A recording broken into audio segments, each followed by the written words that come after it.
Haleluya.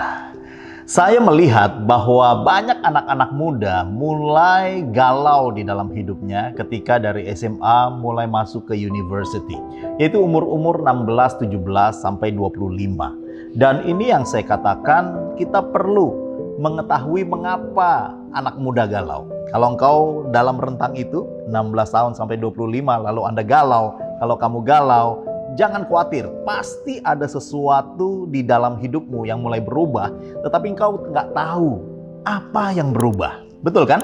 Karena salah satunya yang paling membuat anak muda galau yaitu nggak punya pasangan. Yang paling membuat anak muda itu rasanya tadinya kok ngelihat lawan jenis nggak ada apa-apa. Sekarang lawan jenis kasih mercing mata aja 2 kali. Waduh, langsung nggak bisa tidur loh 2 hari. Ayo, yang ngaku coba ngangguk aja di hadapan Tuhan, ya kan? Dan itu normal. Pastor katakan itu semua adalah siklus dalam kehidupan, bahwa memang semua orang membutuhkan yang namanya pasangan. Dan kita tahu bahwa manusia memang tidak diciptakan untuk sendirian. Jadi anak-anak muda jangan ngerasa, waduh ini kayaknya saya kalau ada rasa, ada listrik, ada gemeter-gemeter ngelihat si dia, wah no kayaknya saya berdosa sekali. Kayaknya saya udah betul-betul melanggar apa yang orang tua ngomong. Tetapi saya harus bilang begini, ini adalah siklus di dalam semua manusia. Dan justru di masa-masa 16 tahun sampai 25, kalian harus mulai berdoa, kalian harus mulai melihat kebutuhan kalian dan mulai mencari pasangan hidup. Wih, ini kok terlalu cepat, Pastor. Pasangan hidup 16 sampai 25 tahun. Oh, saya katakan yes.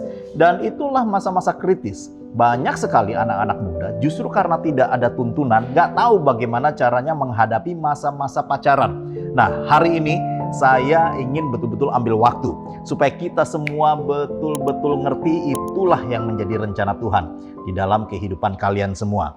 Ada satu ayat firman, saya akan sampaikan buat kita semua ya. 2 Korintus 6:14. Janganlah kamu merupakan pasangan yang tidak seimbang dengan orang-orang yang tak percaya. Sebab persamaan apakah terdapat antara kebenaran dan kedurhakaan?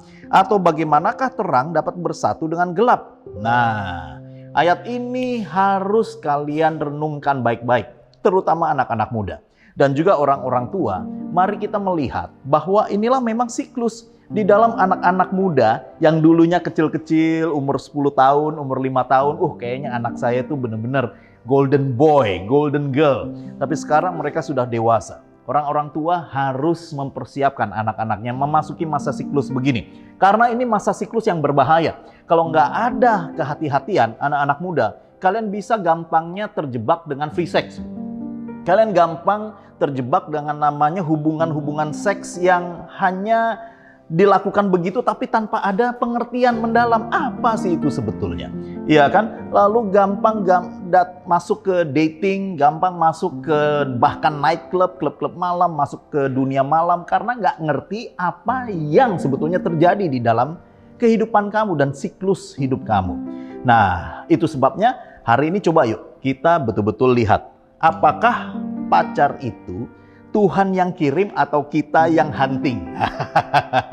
Atau juga ada yang bilang begini, ya biasanya yang perempuan, aduh masa saya sebetulnya suka tuh sama si cowok itu, tapi masa gua duluan yang nembak, kayaknya nggak mantap gitu. Masa gua duluan yang ngomong, aduh kok kayaknya gimana gitu. Atau juga banyak laki-laki, iya kan, yang pikirnya begini, nanti kalau saya tembak harga diri gua nanti turun lagi, iya dong. Nanti kalau kita tembak duluan nanti justru dia gede kepala dan banyak banget pertanyaan.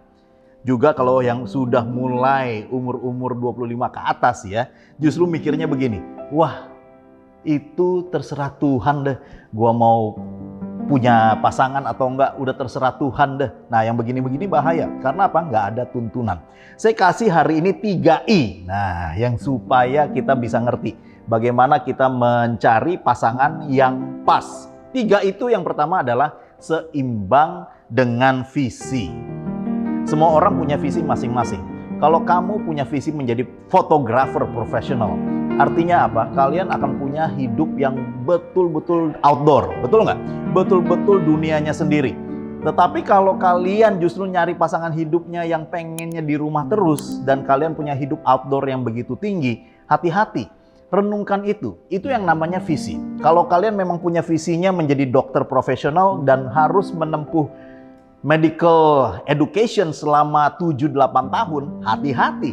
Pacar kamu atau calon pasangan hidupmu ready nggak dengan panjang edukasi tersebut? Jangan-jangan dia nanti udah kecapean di tengah jalan. Dan itu yang saya sebut visi, saudara. Visi itu harus sama. Semakin visi itu sama, semakin mudah mencarinya. Nah, ini guideline-guideline mencari pasangan hidup. Yang kedua, yaitu seimbang juga dalam potensi, saudara. Ada orang-orang yang memang di dalam hidupnya punya gairah yang besar sekali. Dia punya wawasan bukan hanya di kotanya, dia punya wawasan nasional, ya kan? Bahkan bisa senang sekali masuk ke organisasi politik dan punya banyak network, punya banyak pergaulan. Saya sarankan juga carilah pasangan yang sama, dengan potensi yang sama. Ada orang-orang yang potensinya atau kemampuannya dan keinginannya hanya untuk menjadi guru di sebuah sekolah selama 50 tahun ke depan. Hanya menjadi guru SD, hanya menjadi guru TK.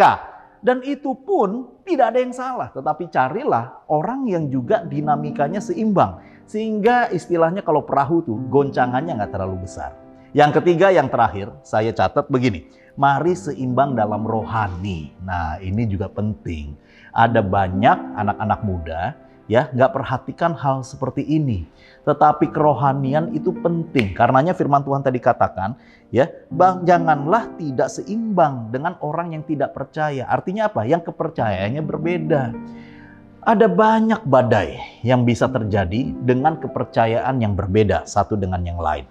Tapi saya berdoa, anak-anak muda, camkan 3 ini, yaitu seimbang dengan visi, seimbang dengan potensi, seimbang juga dengan kerohanian.